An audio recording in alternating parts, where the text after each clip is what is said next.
жер ғаламшарының тропикалық жерлерінде кездестіруге болады. Яғни бұл өсімдіктің иіс сезу мүшесі өте мықты. Бұл аузына бір жәндік түссе, өзінің аузын бірден жауып қалғандықтан, жаңағы жәндік осы шыбын жегіш өсімдігіне қорек болады. Ал біздің келесі өсімдігіміз шықшөп деп аталады. Шықшөп Қазақстанның тропикалық жерлеріне сирек кездесетін өсімдік. Бұл өсімдіктің ерекшелігі оның талшықтарында улы жабысқақ кірей бар. Жәндік оған ұшып келген кезде улы жабысқақ кірейге жабысып, одан беттер қимылдай алмай қалады. Сосын шықшөп оны сезгендіктен, оны одан беттер орап, тамырына қарай жәндікті апарады. Ал біздің келесі өсімдігіміз тепентес деп аталады. Бұл тепентес құмыраға ұқсайтын өсімдік. Бұның ерекшелігі көбінесе оның ішінде тәтті иісі бар шырын болады. Сол иіске жаңағы жәндік алданып, сол шырынды ішкісі келіп тұрады.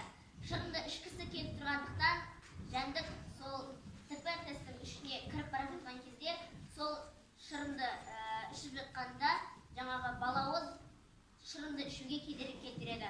Сондықтан да жаңағы жәндік сол балауызға кедергі болғандықтан, ішіне қарай кіріп бара жатқан кезінде, жаңағы шырынды ішкендіктен, ол шырын улы болғандықтан, сол шырынды ішіп, уланып, соның ішінде қалады.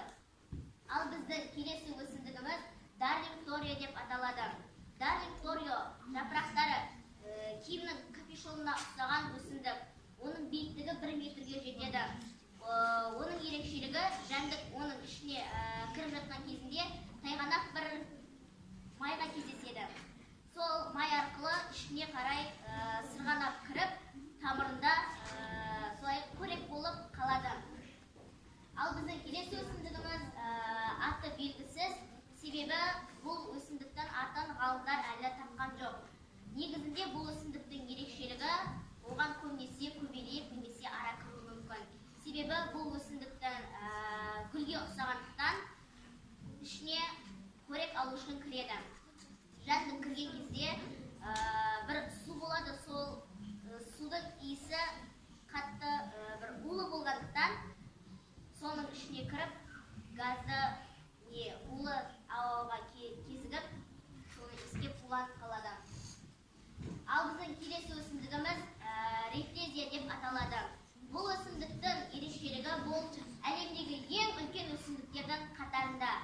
Бұл бір ғана жәндік емес, бір минутта бірнеше жәндікті ұстап алатын жәндік. Оның кеңдігі соншалық, ішіне жәндіктер кіреді. Оның ішіне бақа, жылан, немесе тағы да басқа да тышқандар кіріп кетуі мүмкін. Сосын ол өзінің тесік жеріндегі аузын жапқан кезде жаңағы тышқандар, жыландар, бақалар ішінде қалып қояды. Бұл өсімдіктер неліктен жәндік жейді деп ойлап отырған шығарсыздар. Себебі бұл өсімдіктерге ешкім қарамайды, баптамайды. Тіпті енді біз үйде күнделікті өсімдіктерге қарап баптаймыз, оған су құямыз.